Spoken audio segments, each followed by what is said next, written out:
Comment ಮಾಡಿ ಅಂತ ಹೇಳಿ ಅದ್ರ ಮುಖಾಂತರ ಡಿಡಿಪಿ ಒಂದು ಲೆಟರ್ ಕೂಡ ಬರೆದಿದ್ದಾರೆ. ಅದು ನನಗೆ ಮಾಹಿತಿ ಇಲ್ಲ. ಏನಾದರೂ ಫಲಿತಾಂಶ ಪ್ರಕರಣ ಬೀಳುತ್ತಾ? ಇಲ್ಲ, ಅದು ಸಸ್ಪೆನ್ಷನ್ ವಿಚಾರ ನನ್ನ ಗಮನಕ್ಕಿಲ್ಲ. ಆದರೆ ಫಲಿತಾಂಶದ ವಿಚಾರಕವಾಗಿ ನಾವು ಮುಂಚೆಯಿಂದನೂ ಯಾವಾಗ ಅಜಯ್ ಸಿಂಗ್ ಅವರು KKRDB ಅಧ್ಯಕ್ಷರಾದಾಗಿಂದನೂ ಇದ್ರ ಬಗ್ಗೆ ಚರ್ಚೆ ಮಾಡ್ತಾ ಇದ್ದೀವಿ. ಅಕ್ಷರ ಆವಿಷ್ಕಾರ ಅಂತ ಯೋಜನೆ ಇರ್ಬೋದು, ಮತ್ತು ಯಾವಾಗ ನಾವು ಕೌನ್ಸಿಲಿಂಗ್ ಮುಖಾಂತರ ನಮಗೆ ಭಾಳ ದೊಡ್ಡ ಹೊಡೆತ ಆಯಿತು. ಸಾವಿರಾರು ಜನ ಹೋಗ್ಬಿಟ್ರು, 100 ಜನ ಬಂದರು ಅಷ್ಟೇ ನಮಗೆ.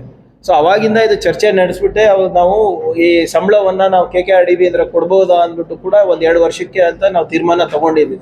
ಆದರೆ ಇದು ಕರೋನಾ ಆದಾಗಿಂದ ಸ್ವಲ್ಪ ಸಮಸ್ಯೆ ಆಗಿದೆ. ಕರೋನಾನಲ್ಲಿ ನಾವೇನು ಅವರಿಗೆ ಎಲ್ಲರೂ ಮಾಸ್ ಆಗಿ ಪಾಸ್ ಮಾಡಿಸ್ಬಿಟ್ವಿ. ಮತ್ತು ಈ ಗ್ರೇಸ್ ಮಾರ್ಕ್ಸ್ ವಿಚಾರಗಳಿರ್ಬೋದು, ಇವೆಲ್ಲನೂ ಕೂಡ ಮೊನ್ನೆ ಚರ್ಚೆ ಆಗಿದೆ. ಮುಂದಿನ ವರ್ಷ ನಾವು ಎಲ್ಲರೂ ಜವಾಬ್ದಾರಿ ತಗೊಂಡು ಎಜುಕೇಷನ್ ಕಮಿಷನರ್ ಹತ್ರ ಕೂತ್ಕೊಂಡು ಪರ್ಯಾಯವಾಗಿ ನಾವು ಇವರಿಗೆ ತರಬೇತಿಯನ್ನು ನೀಡಿಲ್ಲ, ಬೋತ್ ಟೀಚರ್ಸಿಗೆ ಮತ್ತು ಸ್ಟೂಡೆಂಟ್ಸಿಗೆ ಮಾಡಿಲ್ಲ ಅಂದರೆ ಕಷ್ಟ ಆಗುತ್ತೆ. ಸೊ ಆ ಬದ್ಧತೆ ನಮ್ಮ ಸರ್ಕಾರಕ್ಕಿದೆ. ನಾವು ಖಂಡಿತವಾಗೂ ಅದನ್ನು ಪ್ರಾಮಾಣಿಕವಾಗಿ ನಾವು ಮಾಡ್ತೀವಿ.